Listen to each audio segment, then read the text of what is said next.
I spent 2 years building a future with him, while he lived with his ex and sent her the same "I love you" texts he sent me. What I did shattered his life. Some details: Tim and I have been together for 2 years. We are both foreigners living in Europe. Names have been changed. Tim is a very private person in general, and so maybe some of the strangeness stems from that. In order to explain everything, I think I have to start at the very beginning. Tim and I met at an event for native English speakers after each of us having lived here for a year. We hit it off immediately. Later that week we went to a pub crawl with other people from the event and hooked up. Only a few days later we decided to meet up again, but when trying to decide if it'd be at my place or his, he told me it has to be mine and he'll explain why later. For the record, I do not live in an ideal situation to be having people, much less men, over, and he was completely aware of the situation. He came over and told me that he is currently still living with his ex-girlfriend of about 3 months. He had his own room and everything, but because he had prepaid for 6 months of rent to lend her some money, he was staying there. Okay, so yeah, I know this is weird. But who am I to judge? He says they are definitely broken up and I'm just sleeping with the guy right now, so whatever. A few weeks go by, and we decide to start dating exclusively and officially. He says he's just living with his ex, who we'll name Stephanie, temporarily for another 3 months, and then he'll find another place. Alright, so it's a weird situation, but I trust him, and he'll leave in 3 months. He complains about having to live with her and says it's uncomfortable. He also told me why they broke up, which was because he caught her cheating on him with her ex at a party. So I'm not worried about them getting back together. I'm not 100% comfortable with the situation, but it's manageable. A few months pass and Tim doesn't move out. He says he's now got his own little apartment in the same house, but that it's so much better for him to stay there because he doesn't have to buy any furniture and the rent is cheap. Remember, we're foreigners, so buying a ton of furniture that you're just going to have to sell when you leave is annoying. He eventually starts saying that he's going to bring me over there to show me that they're living separately and whatnot. Long story short, that never happened. Every time I asked him to ask her about it, he'd say that she'd get upset and blah blah blah. Apparently she was aware that he had a girlfriend, but didn't like it and wanted to get back together. After a year, he finally moved out. Not into his own place, but into the spare room at his buddy's house. I had been to this buddy's place before, only once, though, and that has been the one and only time I've ever met one of his non-mutual friends, which is suspicious and strange on its own. I didn't help with the move, not for lack of trying, so no, I never saw him move his stuff there. Again, this was a temporary solution until he found a place of his own. Through various circumstances, company being bought out which lead to job insecurity, him being extremely picky about finding an apartment, he has still yet to move into a place of his own. It's been about 10 months since he moved into his buddy's place, and I've yet to be there, even though I've asked many times. He always says yes, but then later says that he doesn't want to intrude or be a nuisance, etc. So essentially, I've never seen where he lives. Those things, along with me never having met his friends or Skyped with his family, are the underlying basis for my suspicion, but here's where the real stuff comes. Last night, when I couldn't sleep, I went Facebook stalking. I searched for tagged photos of Tim because I know he's weird about his Facebook and doesn't let tagged pictures and posts show up on his wall. While going through the pictures, I found 3 pictures of him while he was visiting home over the summer. In each of the 3 pictures, there is a girl, who is untagged, and sitting next to Tim. In 2 of the 3 pictures his arm is around her, but the pictures are more posed and everyone's arms are around each other. 2 of the pictures are with friends, so I figured she's a friend from home, no big deal. In 1 picture though, they are with his sister and her husband and daughter. So a much more intimate picture. I do not know what Stephanie looks like, and she doesn't have Facebook. I can't find a picture of her through Googling. But I think this girl might be her. I don't know exactly why I think that, but I do. I did some more Google research and found Stephanie's grandmother's obituary. She died in January. So after Tim would have moved out of the house and definitely after they should have been broken up. And yet, on the obituary his name is listed next to Stephanie's as members of the family.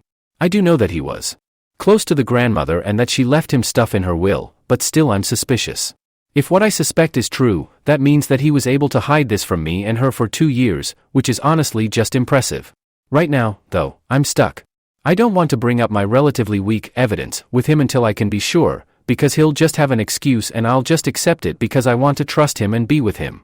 I don't know how to get any more proof that the girl in the pictures is Stephanie or how to know for sure one way or the other. So that's where I'd like advice. I'm not going to break up with him without knowing 100% because I honestly do love him, but I don't know how I can know 100%. Any advice or help is appreciated. Although please be constructive. TLDR, together for 2 years. Strange behavior and circumstances makes me suspicious. Found pictures on Facebook of him with a girl. Can't prove whether that girl is his ex or not. Looking for advice. Relevant comments: how long have they been seeing each other? We see each other at least twice a week, usually more, and he spends the night almost every weekend. Commenter: that's an awful lot of time to spend away from home with a mistress. You mentioned that you are 2 hours away from their old apartment. What would allow him to be away for so long so regularly? His job? Is he still that far away after moving out? Do you ever do anything in his area, or are you always in your area? There's a lot of suggestive hooks for Reddit to latch onto here, but there's not a ton of meat within your posts to come to an absolute conclusion. OP, their old apartment is only about a 40-minute drive away, however because I don't have a car, I'd have to get there using public transport, and because it's in the middle of nowhere it'd take me about 2 hours to get there. The new apartment is only a 20-minute drive and much closer to where he works. He does not travel for work that often, and when he does it's usually only for a night or two during the week. We mostly stick to doing things around where I am because I live nearer to the city where there are actually things to do. Plus, like I said, getting to around where his friends are is an annoyance with public transportation, and drinking and driving is a definite no-go. Does he cancel plans a lot? Yes, he cancels or comes late quite often. I don't know exactly where the new apartment is. I know the village it's in, but not the address. As I said before, I've never really met any of his friends, except for one of them one time. Update, 6 weeks later. So, it's been a while. The story was developing and I didn't want to update without knowing anything for sure. I never expected my post to get so much attention, and minus the few comments and PMs about being a slut, I really appreciate all of the input everyone had, and I read every single comment and message. So first off, thanks to everyone. As many people suggested I do, I started with a conversation with Tim, where I made very clear how much the whole situation bothered me and why it was an issue for me. I tried to show him things from my perspective and tried to make him understand why I was so upset. He said he understood and apologized profusely. He cried and I cried. He said it was never his intention to hurt me and that he hadn't realized this had been such a large issue for me, and that he had been selfish about it. He said it was all going to change and that I would meet his friends and see where he's staying, and get to Skype with his family, etc. etc. He said I was the most important part of his life here and that he can't imagine his life without me in it. He said he wants to find an apartment for us to live together and that when I'm done with school, he wants to go back home together for good. He also told me that the girl in the pictures was an old family friend, and that he was in the obituary because he still is close with the family and they still wish I was a part of the family. I decided to wait and see if he actually held up his end of things this time, and so we made up and all was well. What I didn't mention is that during my snooping phase before this conversation, I found the phone number to the landline where Stephanie lives and decided to give it a call asking for Tim. Stephanie's dad answered, and when I asked for Tim, he told me to call his cell phone because this was the landline. So, not exactly helpful. Before you guys freak out about the dad thing, the house is like a duplex where the parents have their own half and Stephanie has her own half. This is not uncommon in small villages here. A couple days after Tim and I talked, he texted me asking if I had called Stephanie's house asking for him. I decided not to lie and admitted it. He said that she texted him saying that some girl with an accent had called the house asking for him, and he immediately thought that it must have been me. I explained that I did it because I felt desperate for answers and just wanted to know what was going on. I also told him that it was inconclusive. He got very upset and said I had betrayed his trust and that I was acting like an insane person. He isn't exactly wrong about that part, but I explained that I felt forced to take such actions because I felt like I was never going to get any answers any other way. I apologized for the invasion of privacy and for bothering Stephanie and her family. After a few days, he calmed down and forgave me, saying however, that this may push back me meeting his friends because he told them what happened and they were pissed that I would treat him that way. I waited a few weeks to see if anything would change, and unsurprisingly, it did not. So, this past weekend, he got very drunk one night and I was able to open his phone with his fingerprint while he was sleeping. I found texts from Stephanie from the day before talking about what they should make for dinner that night. He told me he was out of town for work that night. I found lots of hearts and I love yous, and even him using the same pet names for her as he does for me. He told her he was going out of town this weekend for work and how much he'd miss her. I looked through the past few weeks of messages between them and saw that he had sent her quite a few of the same pictures that he had sent me. He had invited her to have a glass of wine with his buddy and her girlfriend. He picked her up from work multiple times, and there were lots of conversations about who was making dinner that night and what they should eat. I went back and looked for dates where I knew he had slept over with me, and he had always told her he was crashing at a friend's place or out of town for work or something along those lines. I also found a group text message titled Family that included Tim, his sister, his mom, and Stephanie. I looked at pictures of Stephanie that she had sent him and was able to very obviously see that it was her in the pictures that I found on Facebook. So you guys were right. For the last 2 years, he's been living with her and seeing me on the side. All the while telling me how much he loves and admires me and how we're going to have a future together. I have been duped and taken advantage of. And I feel like a complete idiot because of it. I haven't talked to him yet, but when he comes over later in the week, I plan to tell him that I know everything. I also plan to tell him that he is a complete asshole. In my ideal conversation, he'd explain to me why he did this and what the fuck he was thinking during all this, but I am pretty sure those are just things that I'll never know or understand. Obviously, I will break up with him. I also plan on contacting Stephanie with a letter telling my side of the story. I will give her dates that I know he spent the night with me, so that she can cross-check them with dates that he did not come home. I also plan to include a USB stick with pictures of Tim and me from the last 2 years and screenshots of some of our conversations from the last couple months. I can't make her believe me, but I want to at least do my best for her. I feel like I owe it to her as a fellow human being to let her know what kind of man she's been with for the last 4 years. I am open to absolutely any advice on my plan and on how to move forward from this. I won't lie, I feel so lost and so helpless right now. By breaking up with Tim, I'm losing a huge part of my life in this country, and I'm definitely going to be feeling this hole for a while. So any help is appreciated. Thank you guys so much for listening, and sorry this is long AF. I got carried away. TLDR, y'all were right. He's a lying, cheating asshole. I found texts on his phone that Tim is still with Stephanie and that they live together. It was her in the pictures from when he went home in the summer. I'm going to break up with him and tell her about me. Any help or advice is greatly appreciated. Update 2. Again, I'd like to start off this post with a thank you to everyone who responded with constructive and helpful advice. I read every comment, reply, and PM. So, I took your advice and did not try to have a conversation with Tim. I realized that since he was so successfully able to manipulate me for 2 years, having one last conversation with him was bound to end up with me doubting my findings and perhaps my sanity. I wrote Stephanie a 3-page letter, detailing the relationship that Tim and I have had over the past 2 years, making clear that it was serious and not just a fling. I mentioned dates and events that most people would not have known about, and I included the intricate lies and backstory that he had told me. I included a list of dates from the last 2 months that he spent the night with me and encouraged her to cross-check them with nights that he wasn't at home. I printed out a few photos of us as a quick visible proof, and I included the rest of the photos on a USB stick in the letter. The stick also contained screenshots of any particularly incriminating conversations that we've had over the last few months. I scanned postcards that he had sent me from various vacations and included those as well. For safe measure, I also included a copy of the letter, in case the hard copy went somehow mysteriously missing. I gave her my email address and phone number and asked her to contact me if she wanted to. On Wednesday night, I had someone drive me to where she lives. If Tim was there, I would just have confirmations that he actually lives there and we'd leave. If he wasn't there, I'd ring the doorbell and hand her the letter personally.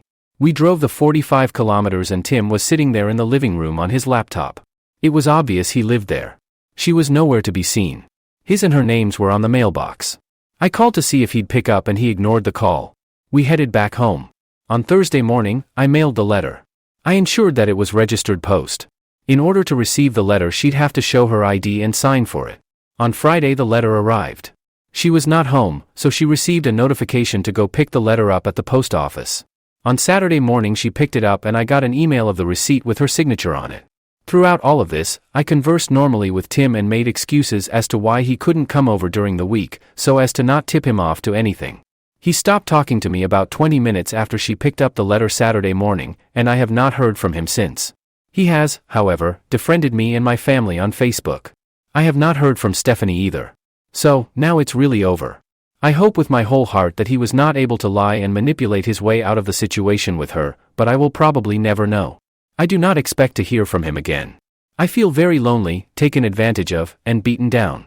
I am going to do my best to try to come out of this situation without trust issues and without being cynical and jaded.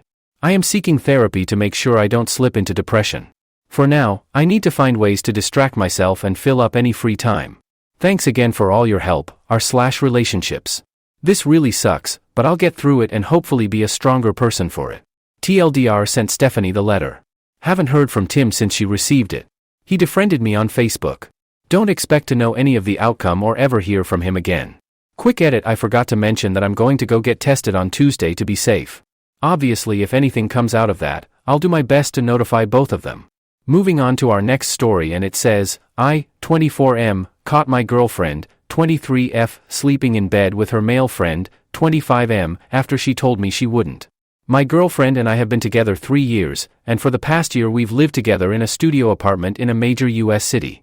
My girlfriend has a close male friend from college who lives a couple states away, and apparently he was going to be coming to our city on Memorial Day weekend to go to a convention.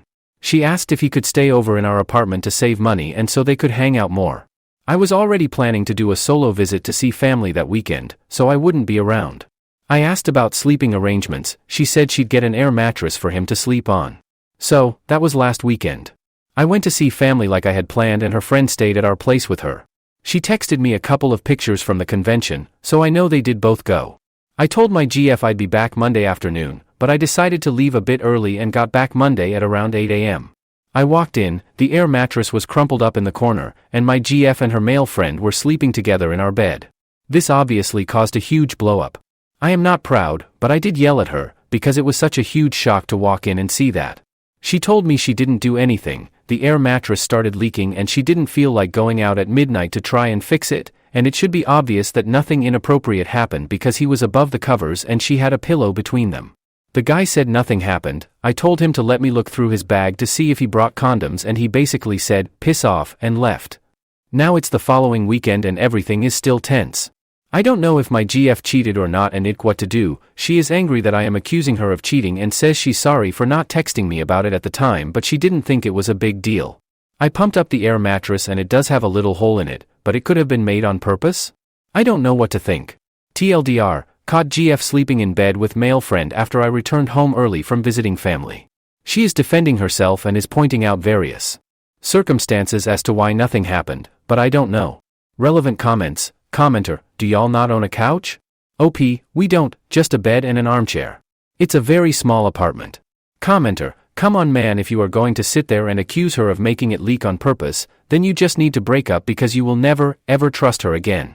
OP, it might not sound like it, but I am really trying hard to convince myself that nothing happened. But if you have never walked in on your girlfriend in bed with another man, you can't understand what it feels like to see it and how quickly it shatters trust. Commenter, I don't understand what the big deal is. Air mattresses leak all the time. You have a crumpled, leaking air mattress in the room. You admit you don't have a couch. Where was the friend supposed to sleep? Did you walk in on them in flagranti delicto? No, you didn't. She was sharing a bed with her friend with obstacles between them.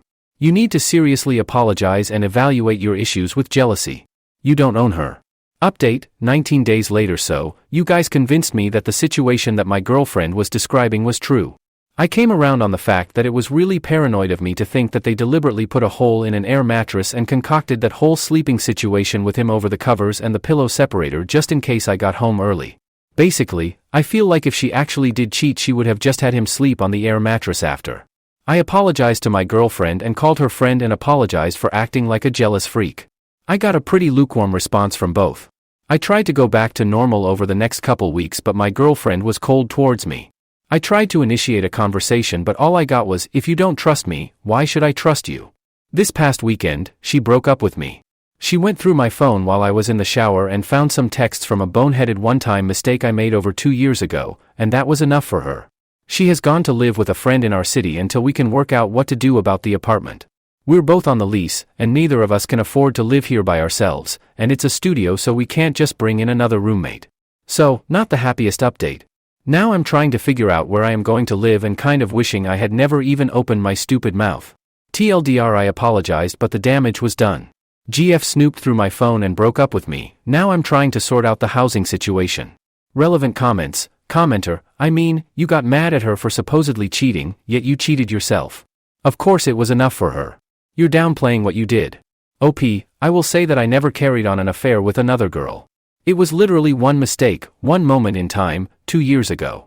Yes, it was hypocritical of me, but I honestly felt that it was kinder not to tell her and to commit to being a better boyfriend rather than break her heart over something that did not have to define us. And we did have 2 wonderful years together that would have likely continued if it weren't for this incident, which I take responsibility for. I just feel like we both could have been happy, but I let a moment of paranoid jealousy get the better of me and now neither of us are happy. Commenter, how dare you make it seem like you did this for her? She had the right to know what you did and make an informed decision whether she wanted to continue to date a cheater or not.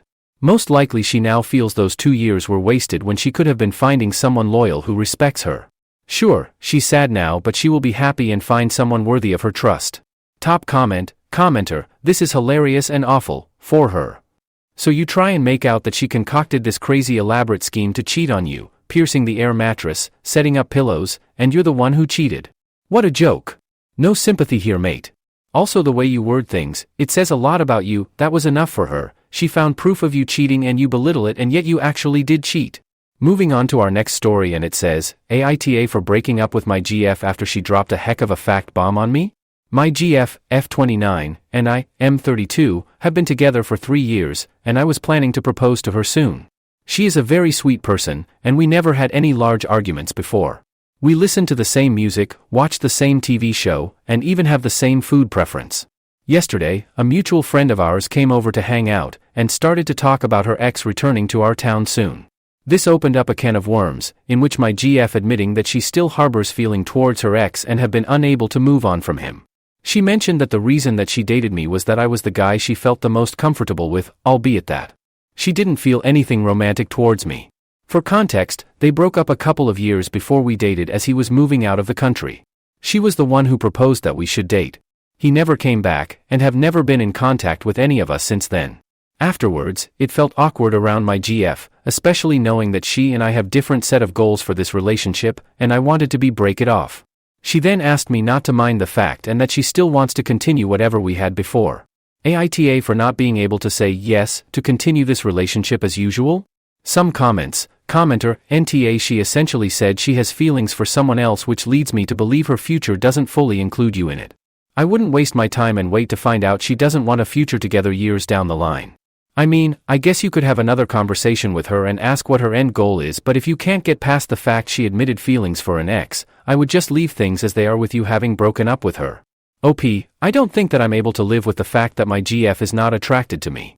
Thanks for the insight. Commenter, she openly admits she has no feelings for you? Run, don't walk. NTA. OP, yes, that came out of nowhere. I've been with her for years, there was nothing that really indicates that she didn't share the same sentiment as me, and this sudden statement from here really threw a curveball at me. Commenter, why would you even think about staying after that? She's just using you until the ex comes back. NTA, stand your ground. OP, it's just that I don't want to hurt her. But I don't think this can work out in the long run. Update / we broken up since the last post, and aren't talking to each other till now. We had quite the lengthy talk before the breakup, in regards to her expectation of this relationship, our feelings, and the woulds, coulds and shoulds. She mentioned that she was looking forward to a marriage. I didn't tell her about my plan to propose though. She attempted to reconcile, said that she accepted that her ex is no longer in love with her and that she is starting to fall for me, but it's hard for me to believe that. She wanted us to start again from the beginning as friends, and work our way up till how we were before the talk, but I personally think that would be impossible, at least for me. In the end, she reluctantly agreed to go our separate ways. As for me, I felt lighter, relieved, but not happy. I'm just glad that I don't have to question myself on the hows and whys anymore. I haven't told my mum yet, she would be devastated as they are close. These few mornings I have not woken up to her good mornings, and it felt a bit lonely. I'll manage, but I do need the time to recover. Some comments. Commenter, okay, so for 3 years, every time she said I love you, she was lying to your face? Sorry, but that to me is a deal killer. The ex doesn't matter, her feelings for the ex don't matter. What matters is you and her and trust and honesty. And she told you she felt one way, swore it was the truth, when she really felt another way. I don't think there's coming back from that. Because from this day forward, every time she says, I love you, part of you will wonder if she really means it. Commenter, you made the best choice, now move on and you will definitely find someone who values you. OP, I like to think so, but I might need some time before going into another relationship. Moving on to our last story, and it says, Ada for hiding that I'm homeless from my girlfriend? I'm 18M and I'm dating my girlfriend who just turned 20. I've been in foster care since I was 13. I lucked out when I was younger, I had some good homes, but the most recent one I had was really bad. I've been homeless for 1 month now. It's been exhausting hiding it from my girlfriend. One of the jobs I work is at a local martial arts gym in my city, which I sneak back into at night because I have keys for lockup. I am pretty sure the owner knows I'm sleeping here because there are cameras. He hasn't said anything. Sometimes he leaves me food. So I'm doing okay for being homeless. I'm saving up and I'm trying to find another job so I can make money faster and find a place to live. I'm staying out of trouble. I don't drink alcohol and I don't do drugs. My girlfriend lives in a university dorm with a roommate. She goes to a prestigious school that she worked really hard to get into. Tonight, she said I have sad eyes and she asked me if something was wrong. I wanted to break down and tell her everything. Instead, I said I was sleepy and hugged her, then made a joke which distracted her and changed the topic. I know in a relationship, you're supposed to be honest. But I guess I have pride or something. All these years growing up, there were so many times I felt like I had no dignity, so it's really hard for me to let go of this pride or whatever you want to call it. It's hard to explain. Besides, she can't really help me. It would just be adding to her stress. Ada for thinking I can find a place, get settled in, basically fix this problem and then tell her? I see these on TikTok all the time and I know what I'm asking is not the same as wedding drama or marriage drama, but I thought I would give it a shot with this being anonymous and all. Relevant comments. Commenter, my now husband was living between friends' houses and a direct provision center when we met. He is a very proud man and was vague or wouldn't discuss where he lived or allow me to drop him anywhere and said things like he was going to visit friends at night. He was always so upbeat and caring towards me that it seemed like a small thing, so I didn't push it. He is also a really hard worker and works day and night. I initially worried he didn't trust me to see his house in case I turned stalker or something.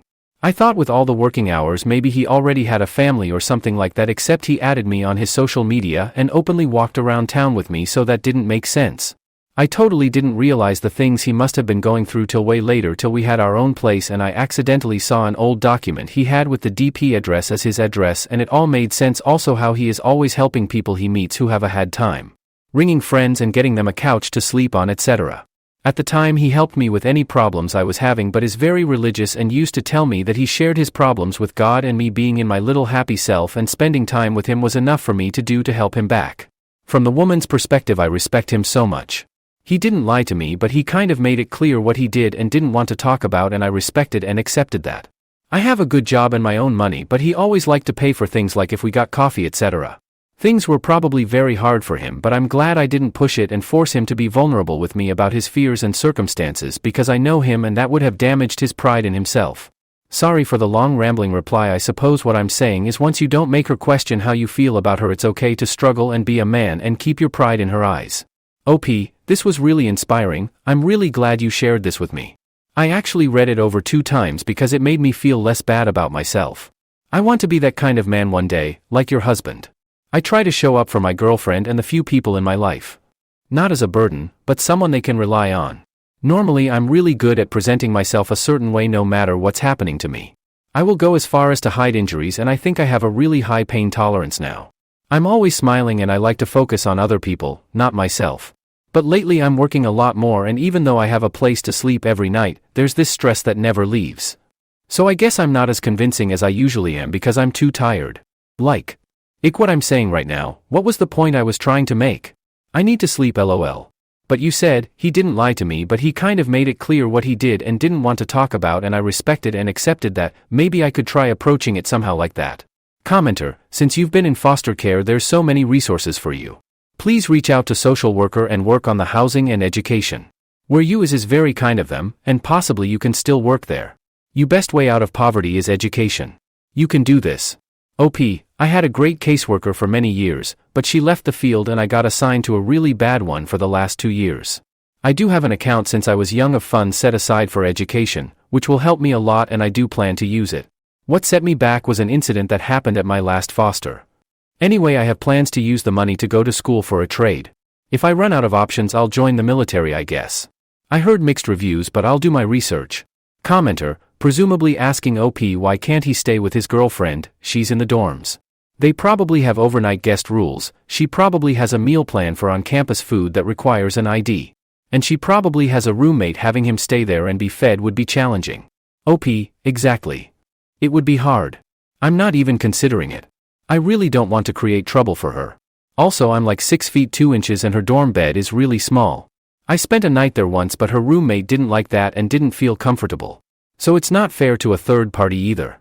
Commenter, OP, I'm sorry. I've been homeless, myself, but this. You don't deserve to be 18 dealing with all this. No one does, but you are just in a position I know many go through but I wish no one experienced. OP, I'm sorry you had to deal with homelessness too. Deep down, I know I am lucky for the circumstances I do have, like the ability to crash at my boss's gym. It's a lot better than a shelter, those honestly scare me. Update, 15 days later. Howdy. I just wanted to come back and share that I ended up confiding in my girlfriend about my homelessness. She was devastated for me, but ultimately I'm really glad I pushed myself to tell her the truth. It was really eating at me and it was a huge relief in itself to no longer be carrying that around on top of everything else. We're still together, also a huge relief. My girlfriend is keeping my homelessness a secret.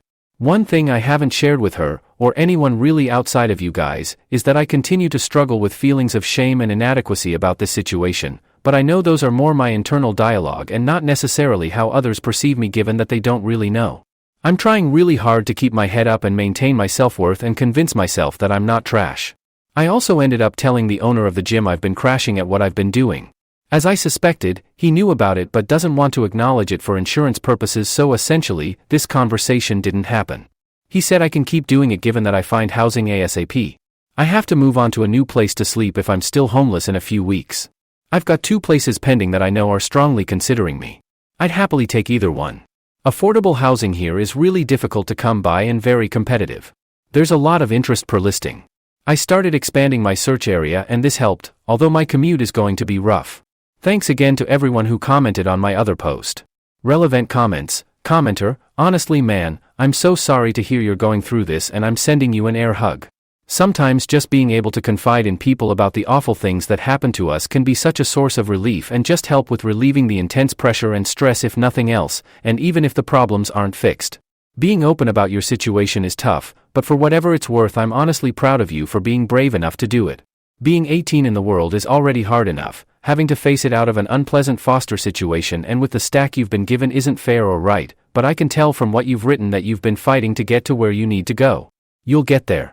You deserve to be happy and have a place to call yours, you deserve to feel safe and get away from the stress you've been under. OP, thank you so much man, from the bottom of my heart. I'm really glad I posted here. I know we're all strangers but it's been so impactful for me to read comments. Thank you for taking time to do that. It's hard to explain but I needed the boost y'all gave me. It rewired how I view myself, for the better.